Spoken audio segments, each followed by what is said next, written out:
Hello, ladies and gentlemen. Good evening, good morning, good night, whatever time you may be listening to this.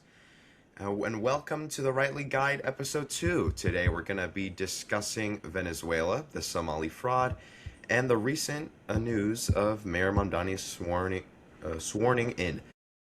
So let's begin with today. Today a lot has happened. I personally was just so happened to be up at around midnight, 1 a.m. When the US striked Venezuela. That was an insane thing to see. I mean, I opened my phone for 1 second to check the time, and what do I see? Fox News alert. The US has just done airstrikes that attacked Venezuela. I was like, oh. And I went back to sleep because obviously I was like, they got this handled. I also would like to welcome my wonderful guest, Jay Torres, joining me again on episode 2. Glad to have you here. How you doing? I'm doing pretty good. What about you? I'm good. Thank you for joining me once again. Like I said before, this will not be the first or the last time you hear of this kid. Love to have him. He's a great friend. But let's begin then, shall we? Let's go over here. Let's see what we got. So, obviously, the United States has done strikes on Venezuela, as we all know, and captured its leader, Nicolas Maduro. Now, here we can see from the New York Times the path that Maduro took from when he was captured in Caracas, the capital of Venezuela, and where he was transferred to, I believe, was it the USS Iwo Jima? Something like that. I believe that's what it was. And then he was Iwo taken to Jima. Guantanamo Naval Base, which is, yes. So he was taken to Guantanamo Naval Base, which is known, it's in Cuba, I believe, and it's known for harboring, holding all sorts of terrorists, criminals of that sort. And then, not too long ago, actually, I forget what time, but I would say maybe an hour, 45 minutes ago, as of recording this, he arrived in New York, which is Mayor Mamdani's territory. We'll get into that later. So at 2 a.m. local time, so over here, that must have been about midnight in California, U.S. forces struck multiple locations in northern Venezuela, including in the country's capital, Caracas. Here we can see where exactly they struck. The Fuerte Tiuna military complex, La Carlota Airport, La Guiara, how do you pronounce that? And then we have Higuerote Airport. So these three states are in close proximity. We have the state of Miranda, La Guiara, and Caracas, obviously harboring the capital city. And so we can see that these, I believe it was something like 150 planes simultaneously taking off from multiple airports that were involved in this strike. Here we have one of those pictures here near La Carlota Airport in Caracas as the explosions happen. And scrolling down, I actually saw this video. I'm going to play that for you guys. Here is Higuerote Airport, which unfortunately I do have to say at least 40 people, including civilians and soldiers. That's not very fun. That there were civilian casualties in this, but here we can see the bombing of that airport. So then we have the big one, the heavy hitter, is here, Fuerte Tiuna, which is a military HQ, and there was an explosion inside the military complex from the airstrikes at which the United States sent upon them. As we scroll down more, we can see from someone we got some U.S. military helicopters over there. I mean, we love seeing our army in action, but I'll get onto what I'm not so happy with. But as we keep scrolling down here, not much else. But as we saw, we had these attacks, and uh, people are very divided on these attacks. People are calling it illegal. They're saying it's wrong.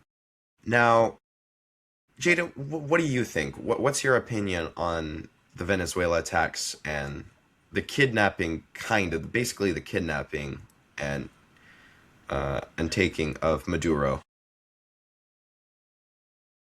All right. So I'm kind of torn between good and bad, right and wrong, that kind of stuff. He was a dictator. He was not a great person. He basically, if you look back at one of his rallies, he told Trump, "Come and get me. I'm waiting." That's him asking for it.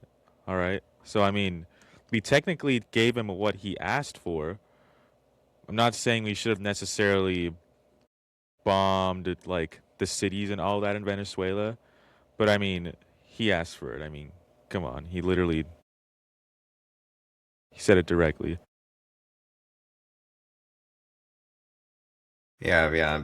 I think we've all seen that clip, and well, he just got served, so he got what he asked for. But what does is it's the people of Venezuela were celebrating even as early as in the middle of the night when news started to spread that Maduro had been taken, and obviously these attacks woke up everyone because who wouldn't wake up to bombs exploding at 2 a.m. But the thing is that this was fairly unsanctioned in the sense that it wasn't how do I put this? It wasn't necessarily right. No, yes, I totally agree with you. Maduro's not a great guy. They're arresting him on charges of narco terrorism, which is completely totally valid. They kidnapped the guy though. So, obviously we have a lot of civilian deaths in this, which is always what I try to veer away from is let's not have civilian deaths because these people are innocent and it's not their fault and nothing they shouldn't be affected by stuff like this. What I will say though is there is good and bad to this. I am a little torn on this myself, like you.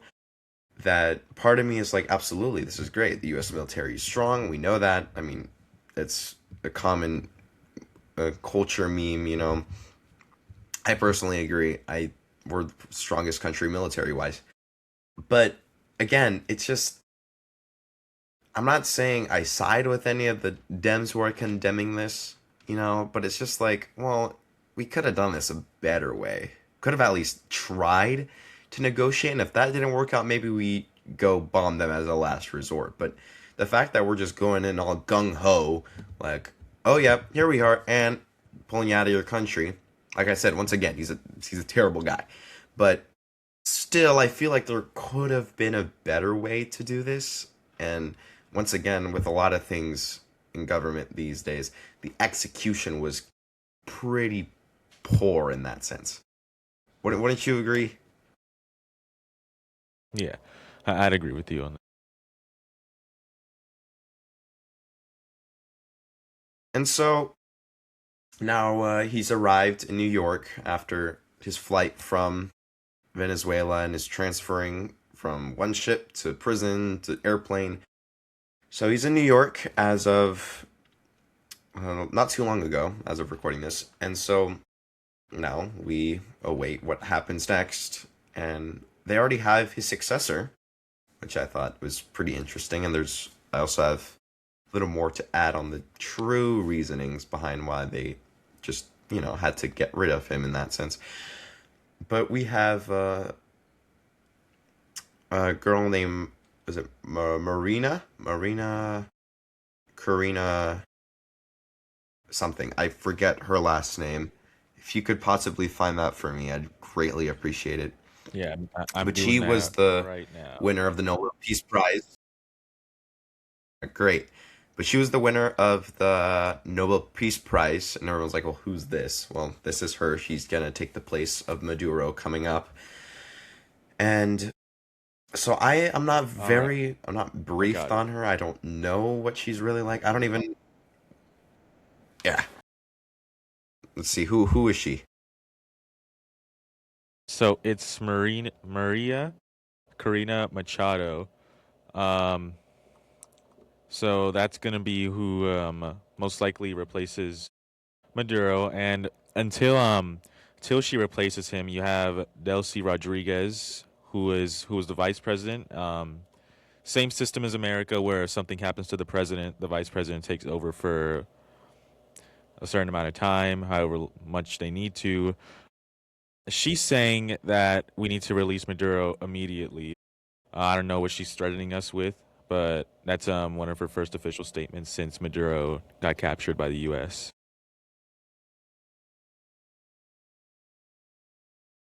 Okay, so we have a temporary replacement of the vice president, and then eventually it looks like Maria Machado will take over. But let's which is it's kind of funny that you mentioned that. That seems very USA like considering they're communists. So that's kind of funny to me, but that's not the point. The point is that let me show you here on sec. Let's go to NBC. I know some of our favorite news networks, but let's go over um, Maduro in New York. From there, we'll go to our favorite communist Muslim Mamdani. So we know that Nicolas Maduro and his wife landed at Stewart International in New Windsor on Saturday afternoon. They have been charged with narco-terrorism conspiracy, cocaine importation conspiracy, and weapons offenses. So yeah, so he's basically charged on account of being a narco-terrorist, which, like I said, is accurate, but still the means were a little. As you can see here, even everyone else is questioning the strike legality. And they're not necessarily wrong to do so, even though I'm heavily conservative myself. That's still something I'm like, well, anyway, we can see that the U.S. launched a wide-scale air, land, and sea military attack on Venezuela early on Saturday morning, involving 150 aircraft. This is what I mentioned earlier. So Maduro and his wife were captured and taken out of the country. Donald Trump said the U.S. is going to run Venezuela. Now, this is the important thing. This is where we go a little off the rails, kind of. What's in Venezuela? Massive oil reserves. 300 billion, that's right, billion barrels of oil. Who's going to be getting all that oil now? The United States. And who also has hell of a lot of stock inside gas companies like Chevron. That's right, our president. So there's a little more to this quick conquest and super quickly forced regime change in Venezuela. Like I said, I have no problem with Maduro being taken out of the country, because he is a narco terrorist. But we really just want their oil. Come on, you can't deny it. It all adds up to, well, the U.S. is going to take control, going to run it until such time as a safe, proper, and judicious transition can take place. How long will that be? I've not a clue. That's something it strikes you like, why did we really attack Venezuela? Was it really to take Maduro out of there, or was it just to seize all their assets? And I think it might have a been lot it of might have me been think, both. I'm not sure. I mean, yeah, yes, both, yeah, Maduro is but wanted on like stuff, but then the oil as well. yeah. Let's see, what else do we have up here? We have South American countries' attorney general said innocent civilians were killed. Yeah, we know this. Several facilities. U.S. soldiers were also injured or unstable conditions were, yeah. But I will say, though, the people of Venezuela were celebrating that Maduro was taken out of there. So my best wishes to them now that they've gotten rid of this horrible leader. He's a horrible dude. Once again, I have no issue with him being taken out. I cannot reiterate this enough. The means are just a little questionable. Because, I mean, let's look at the flip side. How would you like it if, I don't know, let's say Venezuela was strong enough. Sorry, they're kind of weak, but let's say Venezuela was strong enough and Trump was Maduro and they took Trump, they bombed the White House and they took Trump. Would we like that? Would anyone? I mean, yes, we would. Because if Trump was like Maduro in that way, if he was that bad, then we would obviously be If he celebrating was like if the he was that Venezuelan people. bad, But once if he again, was it's just that bad, then we would have been thankful. But like if he wasn't that bad, if he was like more innocent than like if he's just Trump right now, then I guarantee you we would not be happy. But if he was like Maduro, pretty yeah, bad, then like we'd be I think that the country would be okay with it. But I mean, yeah. But still, it's just like we basically kidnapped a dude. Okay, it's like it's just I don't know. It's like there's more. I mean, Marco Rubio and friends, but yeah, it's like the Turnbows in Stranger Things. I know a lot of y'all have probably seen that show. I have. It's great, but they just took the Turnbows without thinking of them knowing, and so now we're just like now they're probably still tied up in the barn as of the finale, probably dead of dehydration. But I guess we'll see how this pans out because part of me is like, oh great, well he got taken out. It's done. It's horrible. It's done. He's gone. It's gonna get better for that. Will it? Will it get better for the Venezuelan people? I'm no communist, capitalist, and patriotic with all my heart, but we're gonna basically strip them of their resources. We're gonna take their oil. Basically, I'm not gonna say steal, but we are gonna take their oil. And so, what's gonna be left for them? I mean, chances are they may be. I don't want to say worse off than they were before, but still, it's a little. We don't know what's truly gonna go down there as soon as all this regime change that they've been wanting for the longest time really does get put in place. But yeah, they want a regime change in an effort to capture the country's oil and natural resources.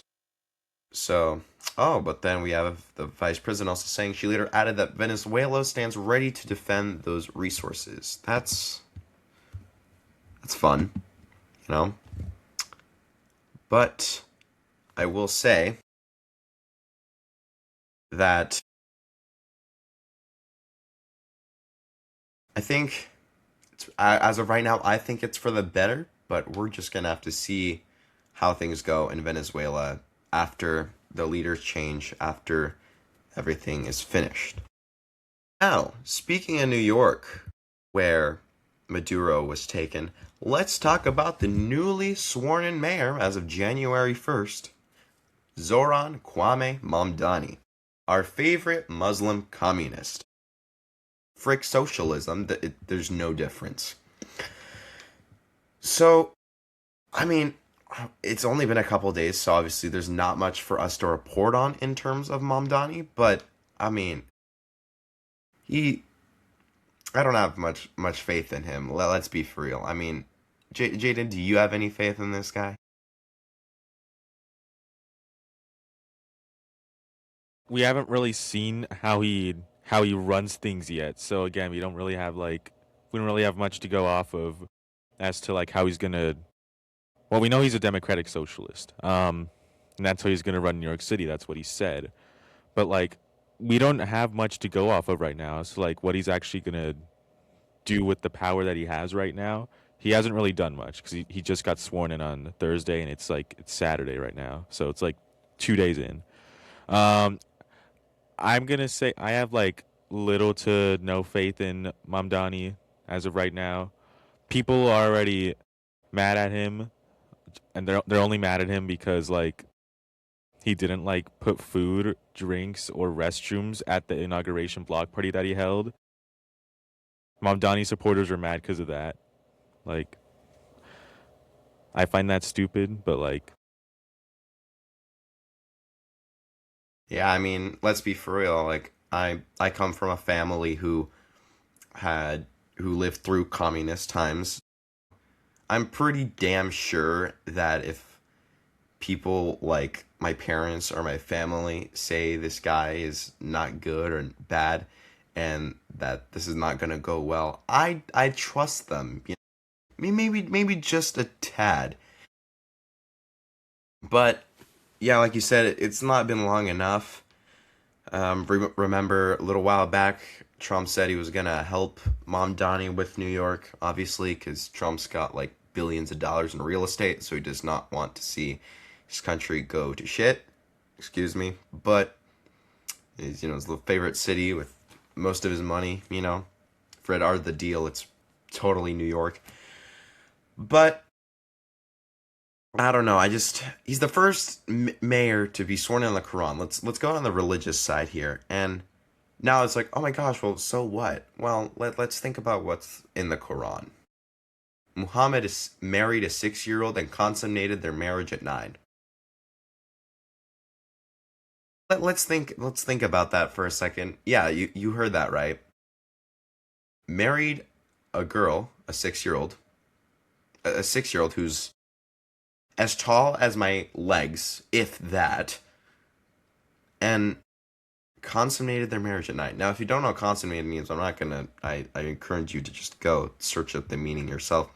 But it's pretty damn disgusting, is what it is. And so, to be sworn in on a book that has those types of things in it, that already we've already seen the problems Muslims cause, not even just in America, but in Europe especially. Let's go across the pond. Let's talk about Europe for one moment. They've been burning churches. I saw recently that a 150-year-old church in Amsterdam was burned down by immigrants on New Year's Eve, and it's done. It's totaled. It's gone. It's forever gone. They cannot fix it. They cannot rebuild it. They cannot restore it. It's gone forever. Piece of history gone just like that, just because of whatever. And so when you combine all these things, this is why you see a lot of people say Islam is not compatible with Western culture and living and ideology and beliefs, because it isn't. Islam is violent, is disgusting. It's a bunch of things that just we know.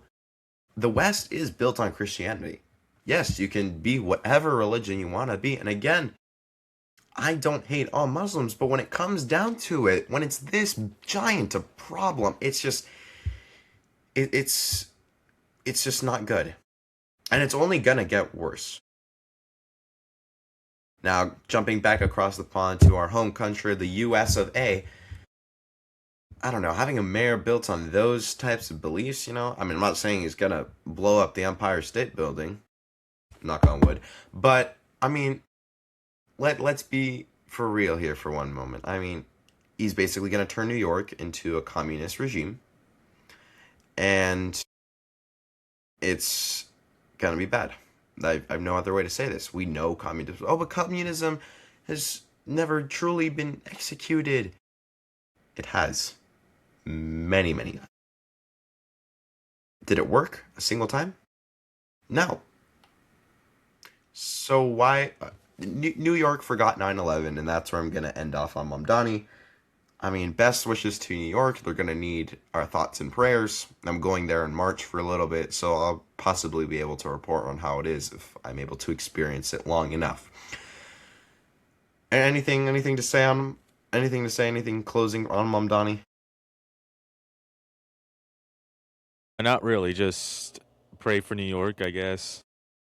Just wait and see what happens.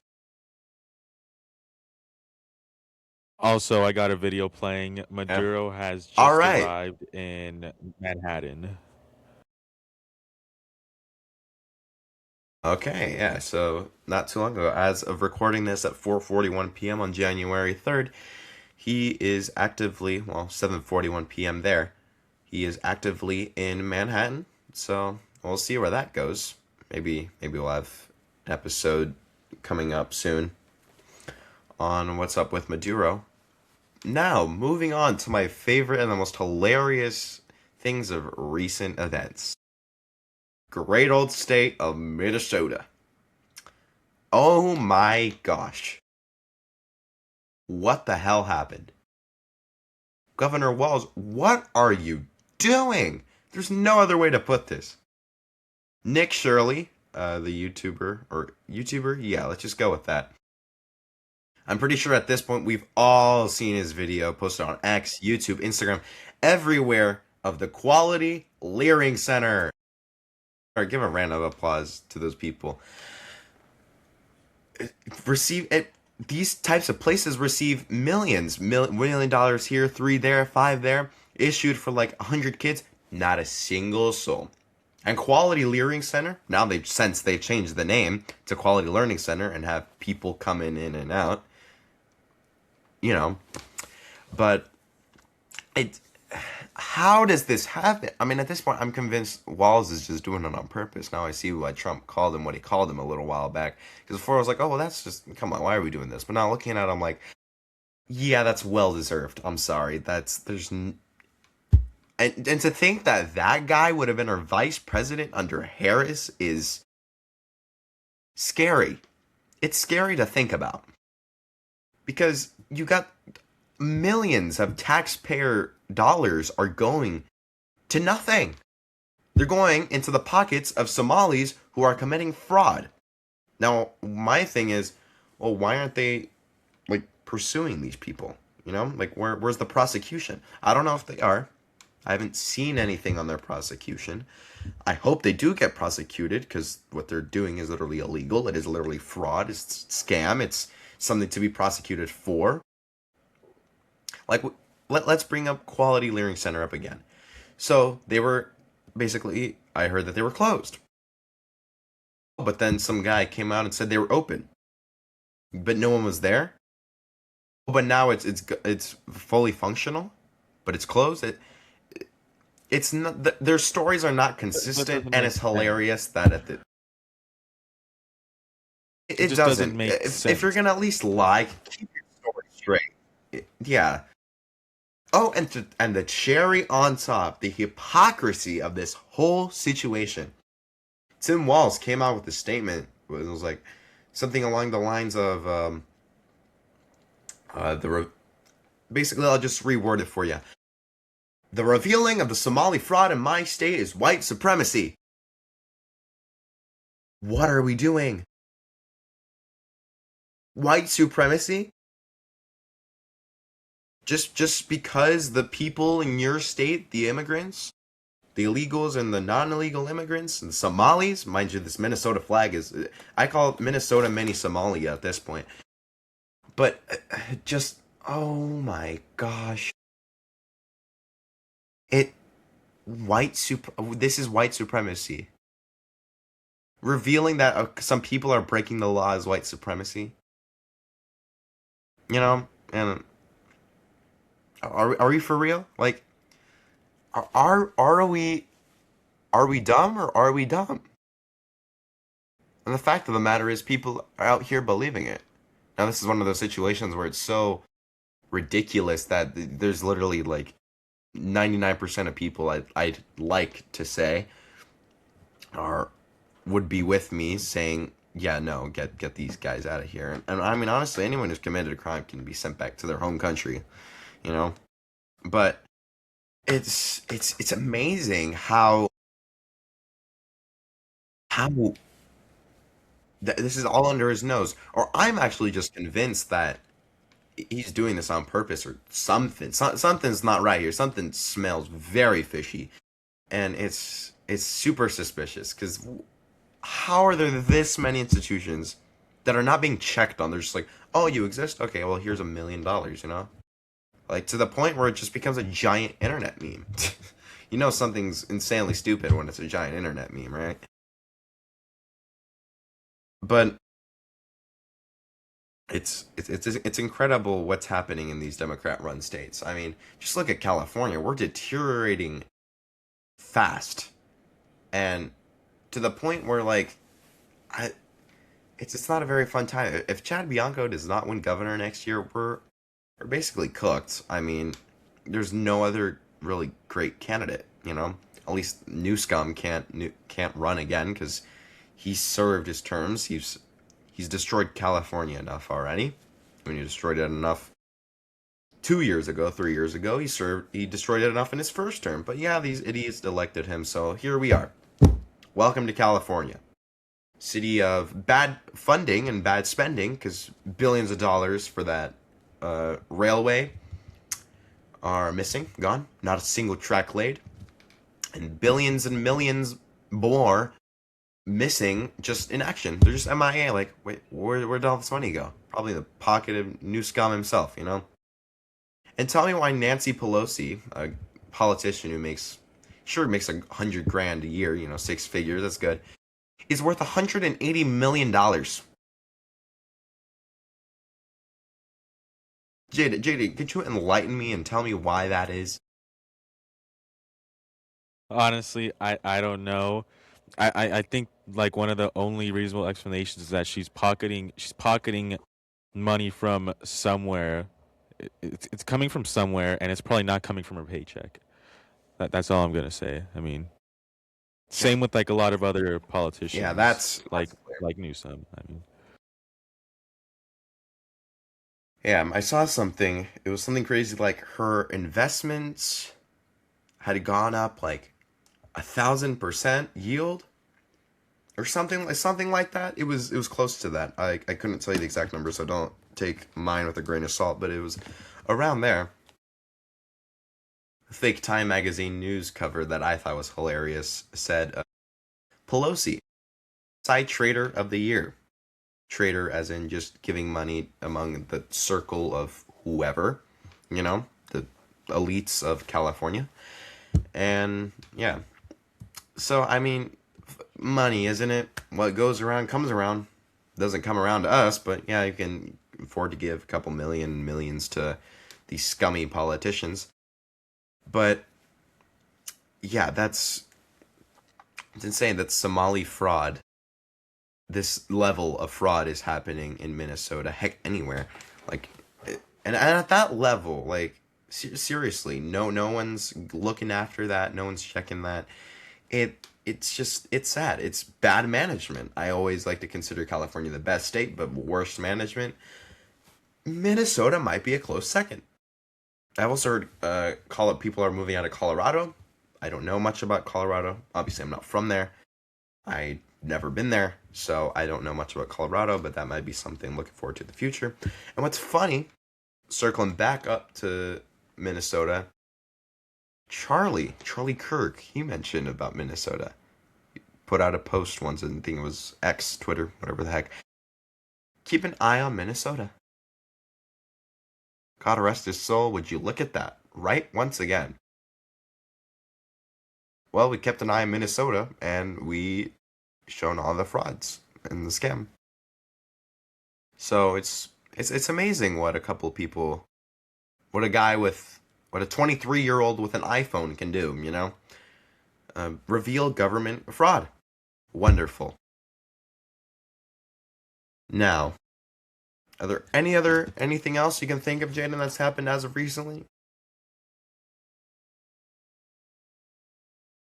I don't I don't think so. Nothing really major that I can really think of Think. right now. Let's.